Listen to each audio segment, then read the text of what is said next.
안녕하세요. 저는 네일숍을 운영하는 30대 여자입니다.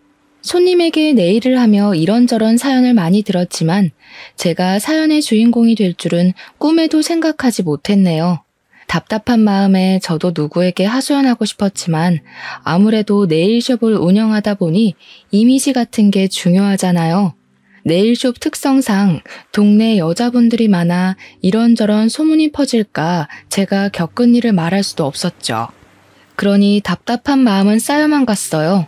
이런저런 생각 끝에 이곳에 사연이라도 올리면 답답한 제 마음이 풀릴 것 같아 글을 올리게 되었습니다. 저는 남편과 7년 연애를 하고 3년 정도 결혼 생활을 했어요. 7년을 함께 했으니 함께한 시간은 짧은 것은 아니었죠. 그런데도 저는 남편에 대해 제대로 알고 있는 것이 없었던 것 같아요.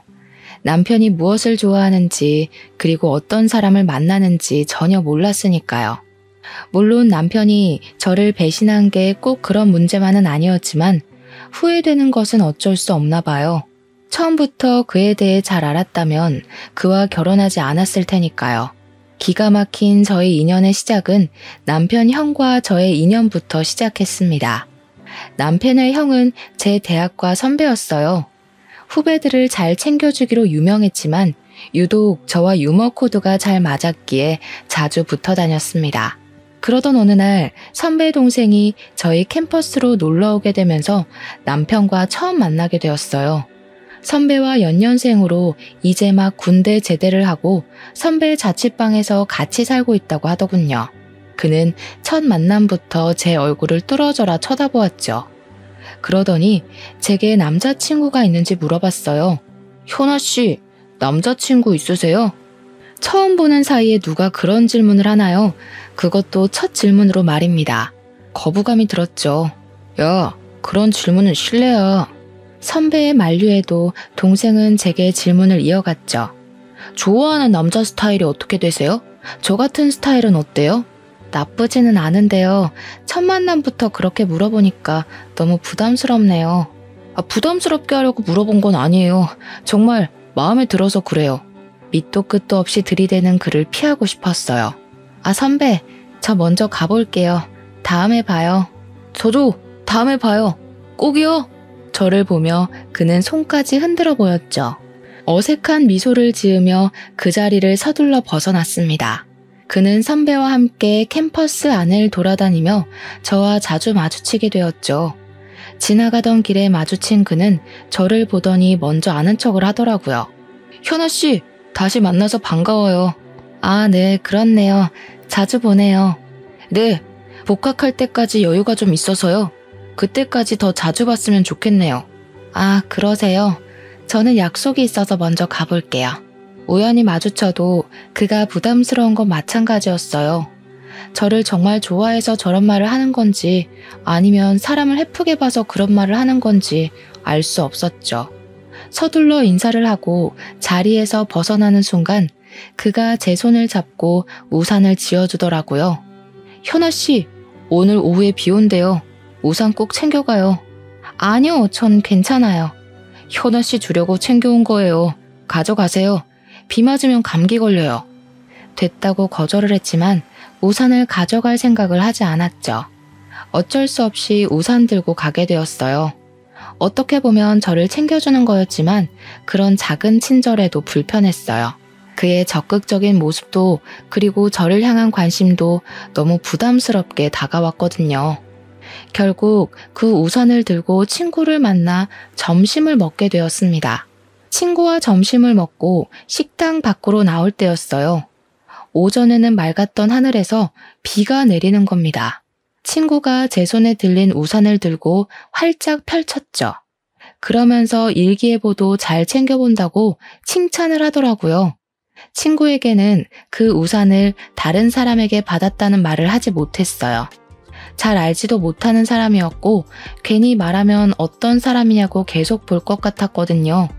하지만 제 머릿속에는 이미 그가 떠올랐어요. 저를 위해 우산을 챙겼다는 말이 계속 생각났거든요. 다음에 만나면 우산 잘 썼다고 감사 인사를 남기고 싶었지만 선배와 함께 다니던 그의 모습은 더 이상 보이지 않았습니다.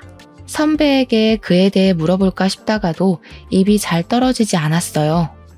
보기 싫을 때는 아무리 찾아도 보이지 않던 그가 찾을 때는 보이지 않자 왠지 보고 싶어지더라고요. 우연히 선배와 마주치게 되면 저도 모르게 두리번거리며 그를 찾고 있었어요. 그를 다시 만나게 된 건 보름 정도 흘렀을 때였어요. 시내 거리에서 걸어오는 그를 보고 한달음에 달려가 그에게 먼저 인사를 건넸죠. 준경씨, 저번에 우산 너무 고마웠어요. 그동안 무슨 일 있었어요? 한동안 안 보이던데요. 아, 현아씨, 그동안 잘 지내셨어요? 네, 복학 준비를 하고 있어서요. 우리 학교도 여기서 멀지 않아서 자주 볼 수 있겠네요. 그래요? 잘 됐네요. 우리 자주 봐요. 정말 신기했어요. 한번 무너진 경계의 벽은 순식간에 사라져버렸거든요. 처음에는 감사한 마음에 그와 이야기를 나누었던 것 같아요.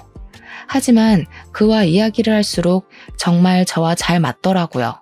취향도 비슷하고 생각하는 것도 비슷했죠. 자연스럽게 같이 어울려 놀았던 것 같아요. 만나서 밥도 먹고 공부도 하고 그러다 보니 어느 순간 저는 그와 선배가 없어도 따로 만나는 사이가 되어 있었습니다. 누가 먼저 사귀자고 말 꺼낸 건 아니었지만 저희는 연인 사이가 되었어요. 그와 연애를 한 지 2년 정도 되었을까요? 남자친구가 타도시 회사에 취직이 되었다고 하더라고요. 졸업 후 바로 취직되었으니 기쁜 일이었지만 멀리 떨어져서 지내야 한다니 우울해졌죠. 제 주위에도 장거리 연애를 시작한 친구들은 금방 헤어졌거든요. 처음에는 잘 지내다가 자연스럽게 멀어지면서 헤어지게 된다고 했거든요. 거기다 가까운 거리도 아니고 1시간 반 거리라니 시외버스를 타고 와야 한다는 번거로움까지 더해지자 제 불안감은 배가 되어 돌아왔습니다. 너무 먼 것 같아. 왕복 3시간이잖아. 자기야, 자주 올 테니까 너무 걱정하지 마. 떨어져 있어도 나는 자기뿐이라는 거 알잖아. 치, 말만 그렇게 해놓고 몸이 멀어지면 마음도 멀어지는 거 아니야? 절대 그럴 일 없으니까 걱정하지 마. 내가 자기를 얼마나 사랑하는데.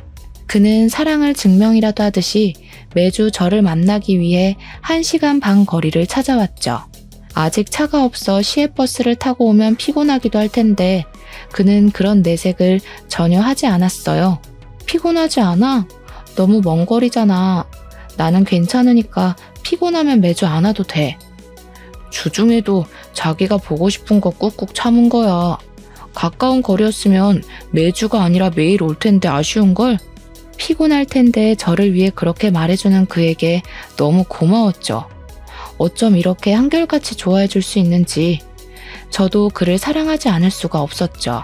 장거리 연애를 하는 5년 동안 그는 그 먼 길을 부지런히 오갔습니다. 그 사이 저도 대학을 졸업하고 네일 쪽으로 일하게 되었어요.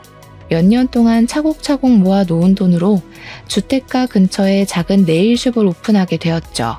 대출을 껴서 오픈한 숍이었지만 저만의 작은 공간이 생겼다는 것만으로도 너무 행복했어요.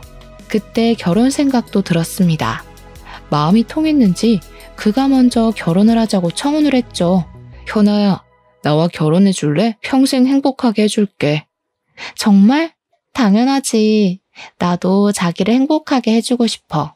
연애 기간 동안 한 번도 저를 실망시킨 적이 없었기에 그의 청혼을 흔쾌히 받아들였습니다. 저희는 연애를 시작한 지 7년 만에 결혼을 하게 되었죠. 결혼했더라도 저희는 1년 동안 주말 부부로 지내야 했어요. 남편이 회사에서 맡은 프로젝트가 있어 그만둘 수가 없기도 했지만 신혼집을 구할 때 대출을 받았기에 경제적으로도 남편이 계속 일을 해야 했습니다. 하지만 결혼했어도 혼자 지내는 시간이 길어지자 외로웠어요. 결혼하고도 텅 빈 집에 홀로 있으려니 정말 결혼한 게 맞는지 연애할 때와 달라진 게 없어 보였습니다. 그때는 떨어져 지내는 외로움이 너무 컸던 것 같아요. 언제 다시 함께할지 모르는 시간이 더욱 길게만 느껴지기도 했죠. 당시에 저는 제 네일숍을 정리하고 남편이 사는 지역으로 내려가고 싶었어요. 그래서 남편에게 넌지시 말을 꺼냈습니다. 자기야, 내가 자기 곁으로 갈까? 떨어져 지내다 보니까 너무 외로워. 자기 곁에 있고 싶어. 어구, 남편이 없어서 그렇게 외로워? 그런데 겨우 거기서 자리 잡았는데 여기 오면 다시 처음부터 시작해야 하잖아. 다시 생각해보는 건 어때?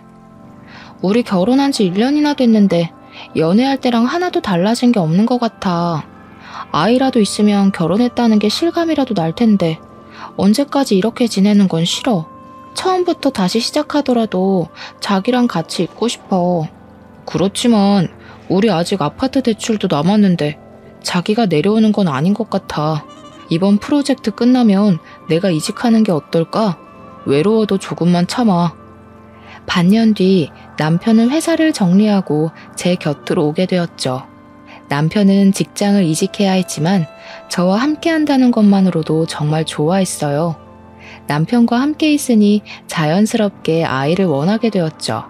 그 전에는 남편과 떨어져 지내서 아이가 안 생긴다고 생각했지만 같이 지내도 아이는 쉽게 생기지 않았어요. 시부모님도 남편과 같이 지내고 난 후부터 은근히 아이를 기다리시기 시작하셨어요. 너희 아이가 아직이냐? 이제 같이 사니까 서둘러 가져라.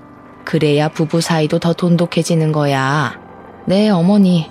저희도 아이를 가지려고 하는데 빨리 안 찾아오네요. 뭘 기다려. 요즘 다들 병원에서 가지더라. 너희도 괜히 기다린다고 마음고생하지 말고 병원 가서 만들어.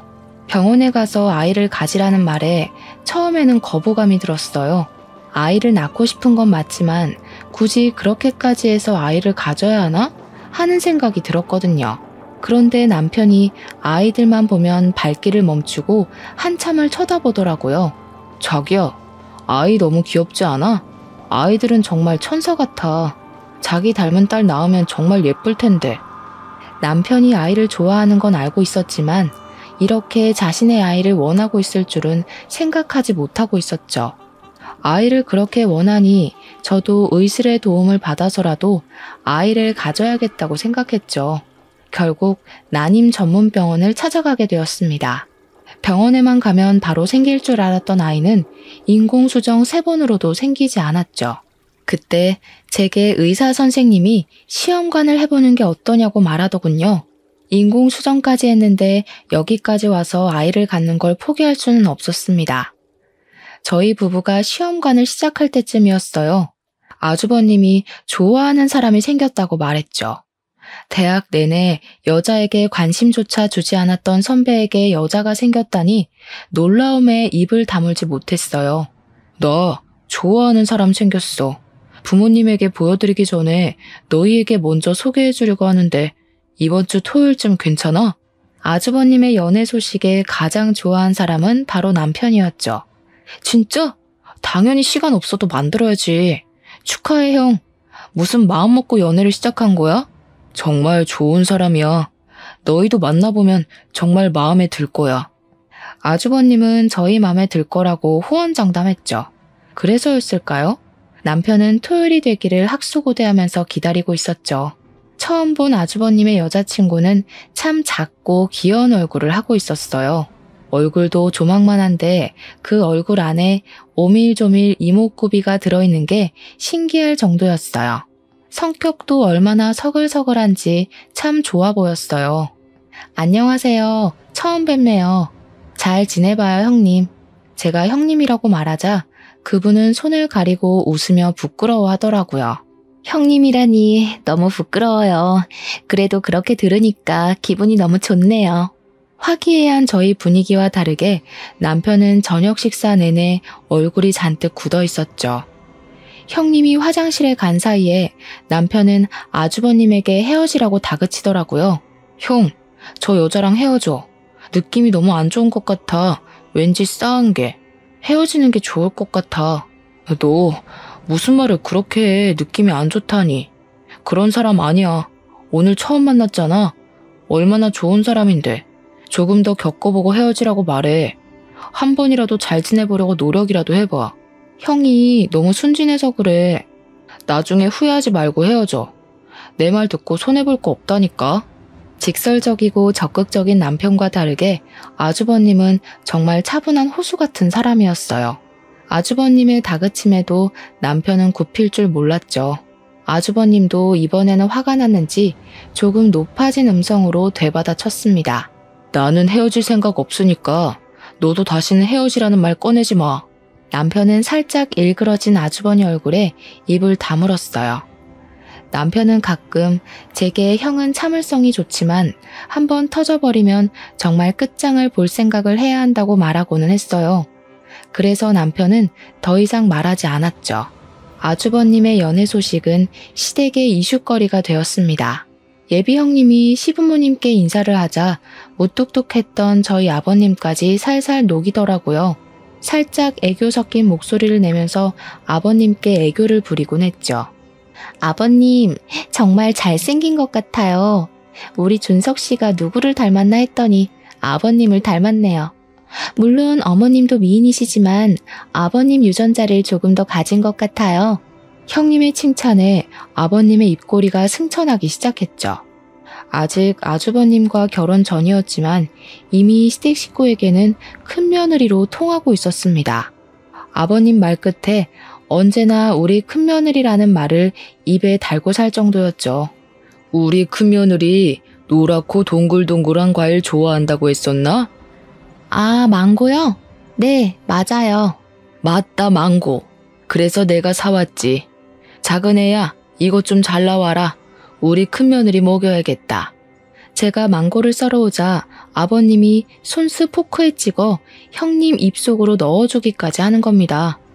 항상 무뚝뚝했던 아버님의 저런 모습을 볼 줄이야 너무 놀라웠어요. 놀란 건 저뿐만이 아닌 것 같았습니다. 제 옆에 앉아 계신 어머님이 중얼거리기 시작하셨죠. 연병할 노인네, 나한테 저렇게 했어봐. 이미 입안에서 사탕처럼 굴어줬지. 아주 그냥 둘이서 죽이 착착 맞아서 쇼핑하러 다니고 난리가 났다. 아버님과 죽이 잘 맞았던 형님은 어머님을 제외하고 둘이서 쇼핑하러 다닐 정도로 친하게 지내고 있었죠. 그 친화력이 저는 부러울 정도였습니다. 형님은 사람에게 벽이 없는 건지 신기하기도 했죠. 남편도 그 모습에 불만이 많아 보였습니다. 자기는 형수랑 친하게 지내지 마. 알았지? 아무래도 보통 내기가 아닌 것 같아. 왜 그렇게 남편은 형님을 싫어하는 건지 도통 이해가 되지 않았어요. 시댁 식구들과 잘 지내고 허물없이 지내면 좋은 거 아닌가요? 첫 만남 자리에서부터 형님을 경계하고 멀리하는 남편이 이상해 보일 정도였죠. 저희가 아주버님께 형님을 소개받은 지 3개월 정도가 지났을까요? 어느 순간 남편이 형님과 정말 죽이 잘 맞을 정도로 잘 지내기 시작했어요. 아, 형수, 고향이 광주예요? 저 거기서 오랫동안 살았어요. 전에 다니던 회사가 거기였거든요. 아, 정말요? 우와, 이런 우연이 다 있네요. 꼭 동양 사람 만난 것 같아서 너무 좋네요. 둘은 같이 공유할 것을 찾았는지 한참을 이야기하더라고요. 남편의 달라진 모습을 보고 가장 좋아했던 사람은 바로 아주머님이셨어요. 거봐, 나쁜 사람 아니라고 했잖아. 정말 좋은 사람이야. 미안, 형이 너무 숫기 없는 사람이다 보니까 괜히 걱정돼서 그랬어. 형님과 남편은 한번 말을 트기 시작하자 정말 빠르게 서로 친해지기 시작했어요. 형님은 이곳에 아직 친구가 없다면서 저와 친해지고 싶다고 했죠. 그러면서 자연스럽게 저희 집으로 왕래를 하게 된 것 같아요. 가끔은 형님이 아주버님보다 저희와 같이 있는 걸 좋아한다고 생각할 정도로 집으로 자주 찾아왔어요. 그런데 저보다 남편과 더 장단이 더 맞아 보였습니다. 둘이서 이야기하는데 제가 낄 틈이 없어 보였죠. 그래도 남편이 전처럼 형님을 경계하는 것보다 이게 더 낫다 싶었어요. 이제 곧 한 가족이 될 사이라고 생각했으니까요. 하지만 저를 당황스럽게 하는 건 따로 있었죠. 그걸 뭐라고 표현해야 될까요? 패션에 대한 조언이라고 해야 하는 걸까요? 함께 식사하는 자리에 남편이 제가 골라준 하늘색 남방 셔츠를 입고 나간 적이 있었어요. 파스텔 톤이 아닌 청색에 가까운 셔츠였죠. 형님은 남편이 입은 셔츠를 보더니 옷이 안 어울린다고 하더라고요. 서방님, 그 색 잘 안 받는다. 좀 더 파스텔 톤이 어울리는데. 서방님 피부톤이 조금 어두운 편이잖아요. 더 밝은 색 입어요. 저희 남편 피부 그렇게 어두운 편 아닌데요. 여름이라서 조금 타서 그래요. 서방님은 원래 살짝 어둡지. 형님 말에 당황스러웠어요. 제 남편 피부톤을 제가 더 잘 알지 않겠어요? 물론 남편이 백옥 같은 피부는 아니었지만 그렇다고 옷을 골라 입을 정도의 피부톤을 가지고 있는 건 아니었거든요. 그런 일은 그것뿐만이 아니었어요. 제가 남편에게 골라준 향수가 남편 이미지와 다르다면서 새로운 향수를 사준다든지 제가 사준 가방이 들고 다니기 불편해 보인다며 다른 가방을 선물해 주었죠. 이런 걸 어떻게 받아들여야 할지 너무 난감했어요. 제가 보기엔 도가 지나친 오지랖처럼 보였거든요. 형님 너무하는 거 아니야? 내가 그렇게 센스가 없어? 왜 당신한테 사주는 것마다 꼬치꼬치 지적하지? 남편은 핸드폰을 보면서 시큰둥하게 대답했어요. 왜? 신경 써주면 좋은 거 아니야? 관심 있으니까 그런 말도 해주는 거지. 남편 말에 정말 별일도 아닌 일에 신경 쓰고 있는 건지 머리가 아팠어요.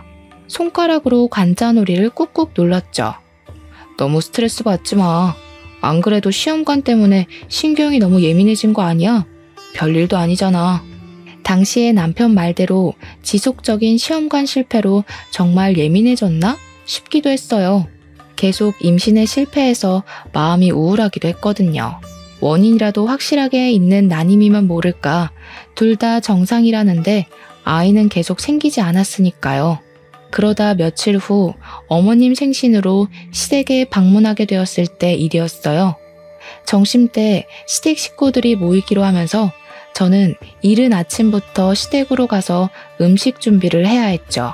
밖에서 먹으면 편하겠지만 아버님의 까다로운 식성 때문에 집에 와서 외식은 거의 꿈도 못 꿀 일이었거든요. 그렇다고 시어머니 생신에 어머님이 밥상을 차리라고 할 수는 없잖아요. 어쩔 수 없이 제가 음식 장만을 떠맡게 되었죠. 한참 부엌에서 음식 장만을 하는데 거실에서 시댁 식구들이 이야기하는 목소리가 들렸어요. 어머님, 아버님, 저희 아기 가졌어요. 아이고, 우리 큰며느리 시집 오기 전부터 이렇게 예쁜 집만 골라 할까. 형님과 아주버님이 혼전 임신을 했다고 시댁 식구들 앞에서 말하고 있었죠. 아버님은 기다리던 손주를 보게 되었다며 너무 좋아하셨어요. 형수, 축하해요. 혼수 준비를 제대로 하셨는데요? 너무 부럽다. 우리도 빨리 아이 가져야 하는데. 남편이 입가 가득 미소를 지으면서 축하 인사를 건넸죠. 그런 남편 모습을 보고 있으려니 괜히 미안해지더라고요. 남편이 아이를 얼마나 기다리고 있었는지 알고 있으니까요. 두 분은 만난 지 몇 개월 만에 생긴 아이가 왜 우리에게는 이렇게도 더디게 찾아오는 건지 서운하기까지 했죠. 결혼 전인데 벌써 아이가 생겨서 너무 당황스러워요. 이 사람 배가 더 불러오기 전에 결혼식을 올려야 할 것 같아요. 형님과 아주버님은 결혼을 서두르겠다고 했죠. 그때 아버님이 자리에서 벌떡 일어나시면서 손을 내저었어요. 결혼을 서두르다니? 지금부터 결혼 준비한다고 해도 빠듯할 텐데. 배불러서 결혼식 올릴 테야? 아이 낳고 차분히 해라. 그래도 결혼식부터 하는 게 낫지 않을까요? 아이 낳고 하면. 그래 자기야. 아버님 말씀 듣자. 어른 말 들어서 손해볼 거 없어. 거 봐라. 너보다 우리 며느리가 더 똑똑하다. 기특하기도 하지. 형님을 바라보는 아버님 눈에서 꿀이 뚝뚝 떨어지고 있었죠. 그때 형님이 저와 눈이 마주치자 자리에서 벌떡 일어났어요. 어머, 이제 보니 동서 혼자 음식을 준비를 다 했구나. 내가 도와줄게. 그때 아버님이 형님 손을 와락 잡으며 다시 자리에 앉혔습니다. 아이고, 임신한 애가 무슨 부엌 일이야. 너는 가만히 자리에 앉아 있어라. 오늘은 작은 애가 다 할 거야. 아버님 말에 멋쩍은 미소만 나왔죠. 시댁 식구들은 축제 한가운데 앉아있는데 저 혼자 외딴 섬 같은 느낌이 들었어요. 그때 아주버님이 일어나서 부엌으로 왔죠. 재수씨, 제가 도와드릴게요. 혼자 음식 장만하느라 힘들었죠? 그때는 너무 감사하더라고요. 서운하고 울적했던 마음이 한꺼풀 가셨어요. 지금 생각해보니 시댁에서 항상 저를 도와주었던 사람은 제 남편이 아니라 아주버님이셨어요. 어머님이나 아버님이 제게 심부름을 시키면 먼저 나서서 하곤 했죠. 가끔은 무신경한 남편보다 아주버님이 제 시댁 생활의 버팀목 같았어요. 아주버님은 항상 제게 아주버님이기 전에 선배니까 어려운 게 있으면 마음 편히 부탁하라고 하시곤 했어요. 그런 말을 해줄 때면 정말 든든했죠. 형님이 임신하면서 저도 임신에 대해 조급함이 더 생기게 되었어요. 이미 인공수정을 3번이나 실패하고 시험관을 2번이나 실패한 상태였으니까요. 돈은 돈대로, 몸은 몸대로 많이 지쳐가고 있었죠. 제가 힘들어하는 게 남편 눈에도 보였는지 병원 다닐 때 버스 타지 말고 차를 가져가라고 하더라고요. 제가 사는 지역에는 난임 병원이 없었기에 시외버스를 타고 타 도시로 가야 했거든요. 자기야, 이번에 병원 갈 때 버스 타지 말고 내 차 가져가. 나는 버스로 출퇴근할게. 남편이 차를 운전해서 가라고 했지만 처음에는 고민이 되었어요. 이미 운전을 안 한 지 5년이 되어갔거든요. 네일숍이 집에서 가까운 거리라서 차에 대한 필요성을 느끼지 못하겠더라고요. 제가 타고 다니던 차는 결혼하면서 엄마에게 드렸죠. 시외 운전이 오랜만인데 괜찮을까?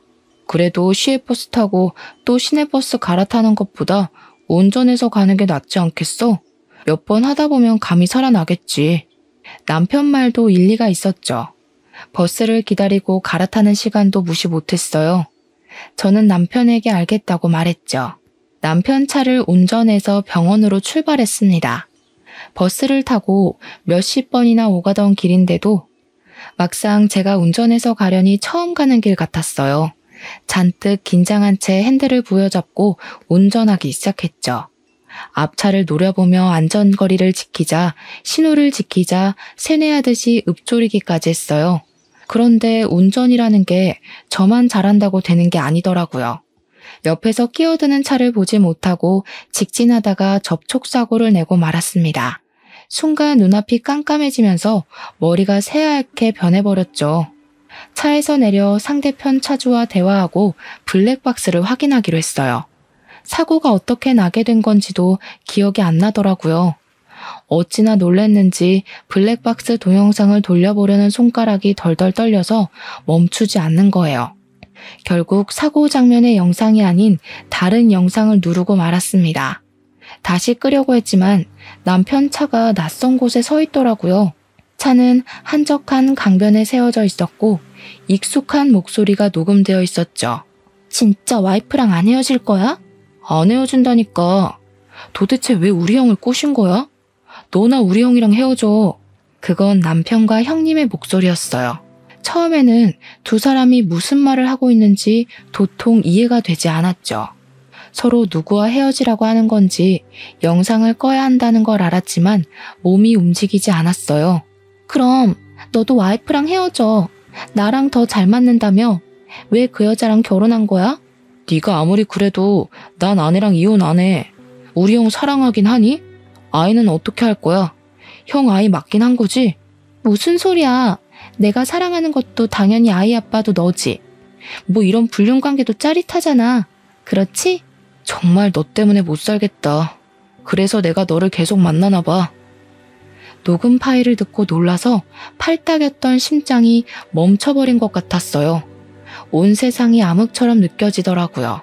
차창을 두드리며 상대편 차주가 어떻게 처리할 거냐고 물어보았지만 저는 입이 덜덜 떨려서 아무 말 할 수가 없었죠. 그 후 상대편 차주와 제가 접촉사고를 어떻게 처리했는지조차 기억나지 않더라고요.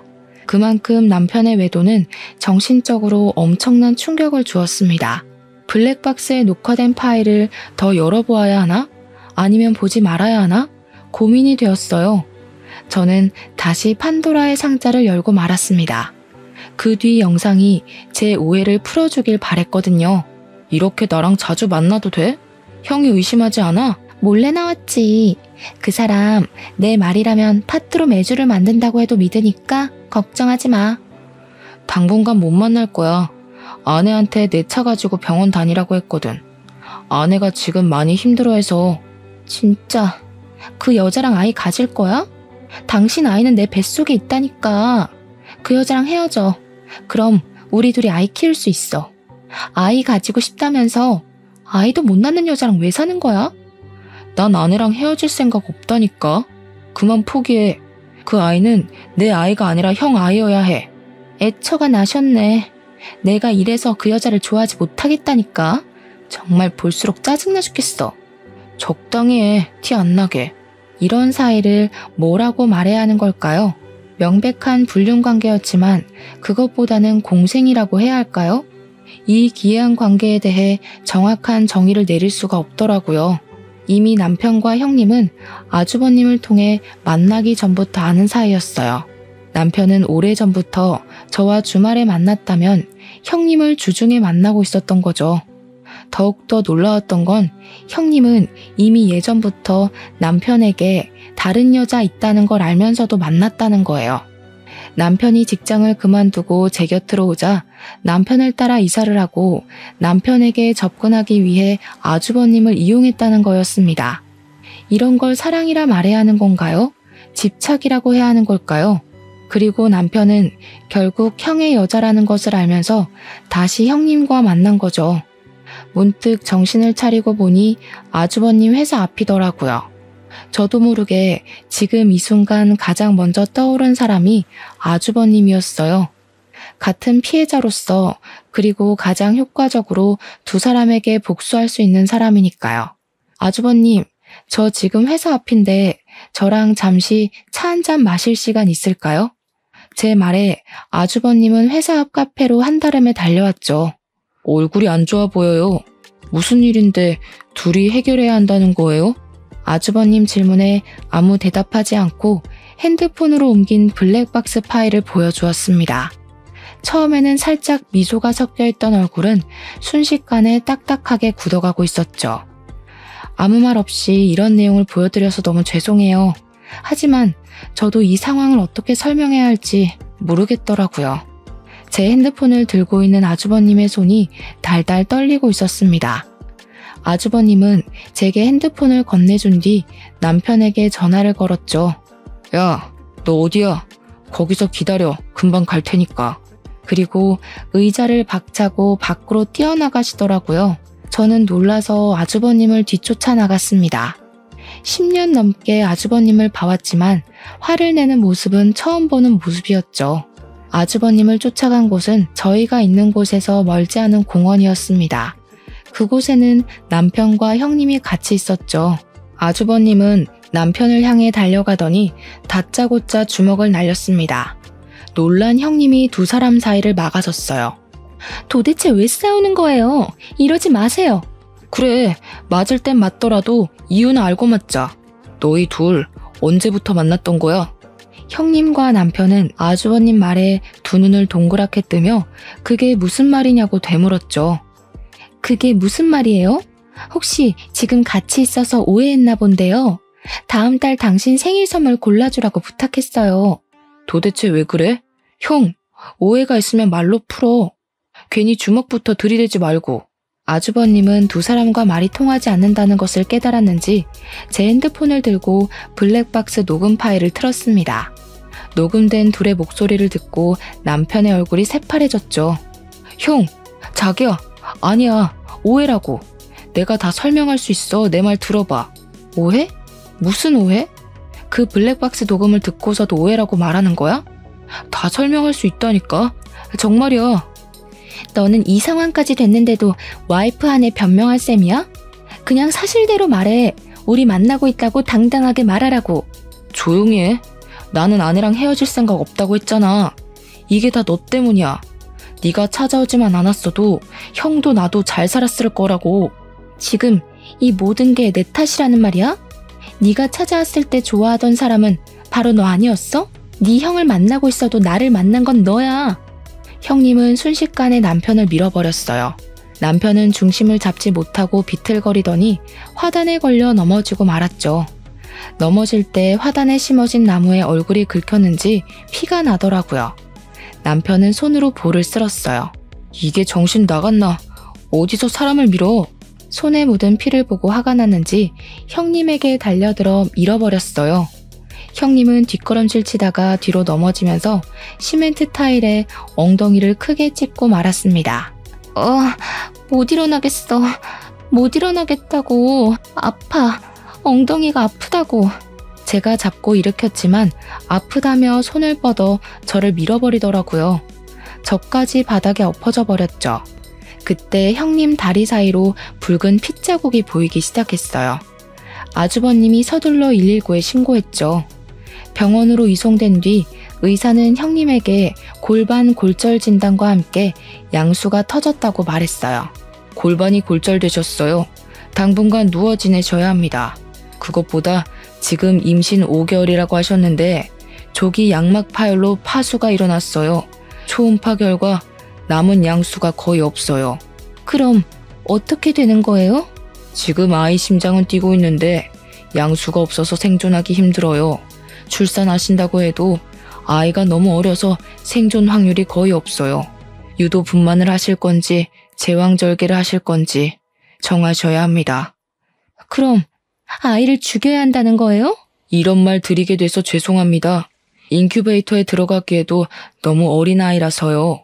아이 심장은 아직 뛰고 있었지만 양수가 적어 아이가 살 수 없다고 하더군요. 안타까운 상황에 형님은 한없이 눈물만 흘렸습니다. 이런 결과를 원한 게 아니었는데 아이가 잘못되니 죄책감이 밀려 들어오더라고요. 그런 상황에서도 남편은 변명하기 바빴죠. 자기야, 정말 오해야. 나 형수랑 아무 관계도 아니야. 아니 전에 몇 번 만난 건 맞는데 클럽에서 만났거든? 정말 오해하지 마. 사랑 그런 거 아니었어. 자기랑 멀리 있다 보니까 외로워서 몇 번 만났는데 거머리처럼 달라붙더라고. 심지어 나를 따라서 여기까지 쫓아왔잖아. 아이가 죽었는데 자기 변명을 하기 바쁜 남편 모습에 정남이가 뚝 떨어지더라고요. 지금 당신 아이가 죽었는데 그런 말이 나와? 누가 내 아이라는 거야? 아니라니까? 형 아이를 자꾸 내 아이라고 우기는 거야. 전에 내가 만났던 여자라고 형한테 말할 수도 없고 내가 어떻게 하겠어. 더는 남편과 말도 섞기 싫어졌죠. 이미 상황이 이렇게 됐으니까 우리 이혼하자. 나는 이제 당신에 대한 신뢰도 믿음도 잃어버렸어. 난 당신하고 이혼할 생각 전혀 없어. 남자들 바람 피우는 거 한순간이야. 결국 조강지처한테 돌아온다는 말도 못 들어봤어. 결국 바람 피운 거 인정하는 거지?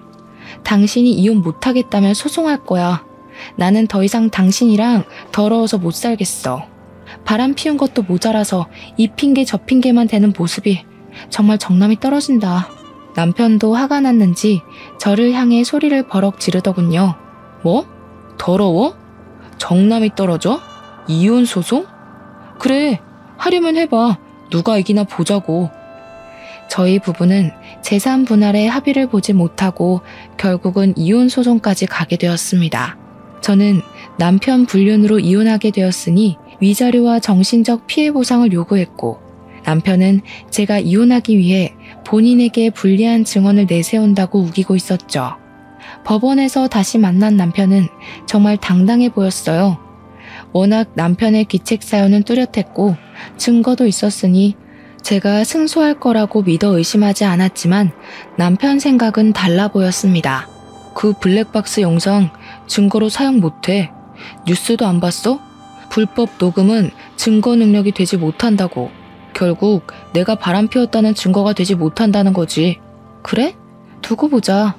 당신이 나를 속이고 형님을 사람을 만나온 게 1, 2년이 아닌데 증거가 그것밖에 없겠어? 찾아보면 더 나오겠지. 그래, 할 수 있으면 해봐. 법이 그렇게 호락호락한 것 같아? 왜 그렇게 당당할까 했더니 블랙박스 파일이 증거로 채택되지 않을 거라고 확신하고 있었죠. 하지만 치열한 공방 속에 법원은 제 손을 들어주었습니다. 통신비밀보호법에 블랙박스 녹음은 해당하지 않는다는 이유였어요. 제가 강제로 설치한 게 아니었고 남편이 설치한 블랙박스에 우연한 사고로 제가 듣게 된 것이었으니까요. 저는 남편에게 위자료와 정신적 피해 보상을 받고 이혼하게 되었습니다. 법원을 나오면서 남편은 패소한 게 분한지 소리를 지르더군요. 아, 말도 안 돼. 이런 개 같은 경우가 어디 있어. 내 차 블랙박스를 강제로 받는데. 어디 있긴 여기 있지. 아직 대한민국에 정의가 있다는 거 아니겠어? 당신이 나를 속이고 형을 속이고 우리 둘을 농락한 벌에 비하면 너무 가볍지 않아? 나는 지금도 당신을 용서할 수가 없어. 당신 생각하면 아직도 치가 떨린다고. 지금도 반성조차 하지도 않잖아. 그래서 당신하고 이혼한 거야. 불륜이 아니라 뭘 잘못했는지 모르는 것 같아서 말이야. 저는 법원에서 두 눈을 크게 뜨고 저를 바라보는 남편을 두고 정류장으로 향했습니다. 아마 남편은 시간이 더 흐른다고 해도 자신이 어떤 잘못했는지 모르겠죠. 처음에는 당당하고 자신감 넘치는 그 모습이 사랑스러웠지만 이제 그 당당한 모습에 실망스러웠어요. 제가 사랑한 사람이 저렇게 못났던 사람이었을까 싶었죠. 그때 익숙한 차 한 대가 제 앞에 멈췄습니다. 아주버님 차였죠. 재수씨, 타세요. 데려다 드릴게요. 아무 말 없이 아주버님 차에 올라탔죠. 어쩌면 저보다 더 치명적인 상처를 입은 사람은 아주버님이셨으니까요. 저야 남편이랑 이혼하면 끝이지만 아주버님은 자신을 속이고 농락한 사람이 핏줄로 이어진 혈연이잖아요. 조용한 차 안에서 먼저 말을 꺼낸 사람은 아주버님이셨습니다. 동생 대신 제가 사과할게요. 사실 우리 관계가 이렇게 끝나는 것이 너무 아쉬워요. 그냥 좋은 선배와 후배로 남았으면 어땠을까 생각해요. 그럼 계속 얼굴 보고 살 수 있지 않을까요? 좋은 인연이 아니었으니 이렇게 된 거겠죠. 이게 왜 아주버님 탓이에요? 아주버님도 결국 피해자잖아요. 사실 내가 먼저 너를 좋아했어. 동생보다 먼저 말이야. 동생에게 네 이야기를 한 적이 있거든. 그런데 그 녀석이 궁금하다고 네 얼굴을 보고 온 뒤 사귀고 싶다고 조르기 시작하더라고. 난 당시에 너를 좋아한다고 말하지 못했어. 아주버님의 뜬금없는 고백에 놀랐습니다. 아무 말 하지 않고 두 눈을 동그랗게 뜨고 있자 멋쩍은 미소를 짓더라고요. 지금 와서 너랑 뭘 하겠다는 건 아니고 그때 내가 조금 더 솔직했더라면 네가 이런 일을 겪지 않을까 하고 말이야. 한 번도 아니고 두 번이나 내가 좋아하는 사람을 가로채 가니까 당시에는 화가 너무 났었어. 그런 모습 보여줘서 미안해. 그런 일을 겪고 화를 안 내는 게 비정상이죠. 약혼녀가 동생이랑 만나고 있는데 어떤 사람이 제정신이겠어요? 그러게. 지금 생각하면 무슨 매력에 끌렸나 싶긴 한데 아무튼 당연한 거지만 그 사람이랑은 헤어졌어. 그 사람도 이제 준경이한테 오만정이 떨어졌는지 고향으로 돌아가겠다고 하더라고. 뭐 태어나면 돌아가겠지. 짧은 대화였지만 아주버님의 대화를 듣고 많은 생각이 들었죠. 도대체 무엇을 얻기 위해 형님은 이곳까지 온 걸까요? 결국 모든 것을 다 잃었을 뿐인데 말이죠. 그 후 아주버님은 꾸준히 제 네일숍에 찾아왔어요. 처음에는 손님으로 왔다면서 투박하고 커다란 손을 제 앞에 내밀었어요. 손톱 하나하나를 잘라내고 다듬는 동안 제게 말 한마디도 걸지 않더라고요. 그러다가 다음에 또 오겠다는 말만 남기고 가버리는 겁니다. 그리고 며칠 뒤에 또 그 자리에 앉아서 아직 다 자라지도 않은 짧은 손톱을 내밀었어요. 아직 자라려면 한참 남았어요. 2주 정도는 더 있다 오셔야 할 것 같네요. 손톱은 나도 집에서 깎을 수 있어. 그냥 너랑 마주보고 있을 시간이 필요했을 뿐이야. 왜요? 위로가 필요해 보여요? 이혼해서 불쌍해 보여요? 아니, 내가 위로가 필요해서. 밥 한번 같이 먹어줘라. 선배가 부탁할게. 이제 아주버님이 아니라 선배로 남고 싶어서 하는 것 같았죠. 하지만 이미 10년 넘게 선배가 아닌 남자친구의 형, 그리고 아주버님으로 지냈던 사이가 그렇게 쉽게 바뀔 수 있나요? 그래도 저는 후배로서 같이 밥을 먹기 시작했던 것 같아요. 일주일에 한 번, 그러다가 두 번 저를 찾아와 밥 먹자, 차 마시자, 심심하니 영화 보자, 별별 요구를 하기 시작했습니다. 처음에는 제 옆에서 저를 지켜보고 챙겨줬던 건 아주버님이란 걸 알았기에 보답으로 거절하지 못했어요. 하지만 한 번, 두 번 밥 먹고 차를 마시다 보니 어느새 제 옆에는 아주버님이 있다는 것이 익숙해지고 있었어요. 연인인 듯 연인이 아닌 그 관계를 6개월 정도 유지할 때였습니다. 뜬금없이 시댁 식구들이 어떻게 지내고 있는지 궁금해졌죠. 이런 질문 뜬금없는데 시댁 식구들은 어떻게 지내요? 제 말에 아주버님은 난감한 표정을 지었습니다. 그게 다들 잘 지내지 못해. 동생이 그 사람이 떠나기 전에 붙잡았거든. 아주버님 말에 실소가 터지고 말았습니다. 결국 전 남편은 자기 곁에 남아있을 사람은 형님뿐이라고 생각하고 붙잡았던 거죠. 둘은 혼인신고만 하고 살림을 차렸어. 그런데 동생이 출장 갔다가 일찍 돌아왔는데 안방 침대에 아버지와 그 사람이 누워있는 걸 발견했나 봐. 네? 뭐라고요? 누구랑 누구요? 바로 옆에서 이야기를 듣고 있었지만 제 두 귀를 의심할 수밖에 없었습니다. 너무 황당하고 있을 수 없는 일이잖아요. 그게 그 사람이 나를 만나고 있으면서 아버지랑도 그런 사이였나 봐. 우리 집 남자들을 다 만나고 있었던 거지. 어머니도 이 사실을 알고 놀라셔서 쓰러지실 정도였어. 동생은 결국 그 여자 상대로 이혼 소송 중이고 어머니도 아버지 상대로 이혼 소송 중이죠. 거기다가 어머니는 그 여자 상대로 정신적 피해 보상을 신청하셨어. 지금은 내 집에서 지내시고 계셔. 시댁은 말 그대로 콩가루 집안이 되어버렸죠. 아주버님도 제가 이혼할 때 시댁과 인연을 끊다시피 했고 어머님하고만 가끔 연락하고 있었다네요. 그러다가 최근에 모든 사실을 알게 되었대요. 그 말을 듣고 지난 10년이 너무 허무해지더라고요. 사랑해서 한 결혼이었지만 내가 사랑했던 사람은 나를 사랑했던 적은 있을까 하는 생각이 들었거든요. 아마 진정한 사랑은 없었겠죠. 그동안 내 일하면서 손님 남편이 바람을 피웠다는 이야기를 들을 때 정말 영혼 없이 위로했던 것 같아요. 어떤 위로로도 이 기분은 설명하지 못하겠더라고요. 특히 남편이 다른 사람이 아닌 형님을, 거기다 그 형님이 시아버지와도 불륜을 저지른 걸 어떤 말로도 표현할 수가 없었죠. 지금 생각해도 형님의 진정한 목적이 무엇인지 모르겠어요. 남편을 사랑해서 이곳까지 찾아왔다고 하기에는 설명이 안 되잖아요. 이런저런 일을 겪어보니 앞으로 다시는 결혼하지 않고 혼자 지내고 싶은 마음이 크게 들었어요. 저를 진정으로 사랑해줄 수 있는 사람은 역시 저밖에 없다는 생각이 들거든요. 그래서 혹시나 저를 기다릴까봐 아주버님에게도 이런 제 마음을 전하게 되었죠. 이제 결혼 같은 거 하고 싶지 않아요. 너무 힘들고 지치는 일인 것 같아요. 나 자신을 갉아먹는 것 같고 결혼 생활보다 지금이 훨씬 더 좋은 것 같아요. 나는 지금으로 만족해. 그냥 서로 얼굴 보고 밥 먹고 차 마시고. 이런 생활 그전에는 꿈도 못 꿨잖아. 나도 지금이 전보다 더 행복해. 아주버님의 그 한마디가 참 많은 생각이 들게 하더라고요. 어쩌면 처음부터 아주버님이 먼저 고백했더라면 정말 그런 일은 겪지 않았겠다는 생각을 하게 되었어요. 하지만 이미 지나가 버린 시간을 되돌릴 수 없는 일이니 후회해도 어쩌겠어요. 지금 사는 삶에 최선을 다할 수밖에 없죠. 제 사연은 여기가 끝입니다. 그래도 이곳에 사연을 쓰고 나니 답답했던 마음이 후련하고 개운하네요. 여러분도 속에 있는 말을 털어놓을 사람이 없다면 일기장이라도 적어 답답한 마음을 풀었으면 좋겠습니다.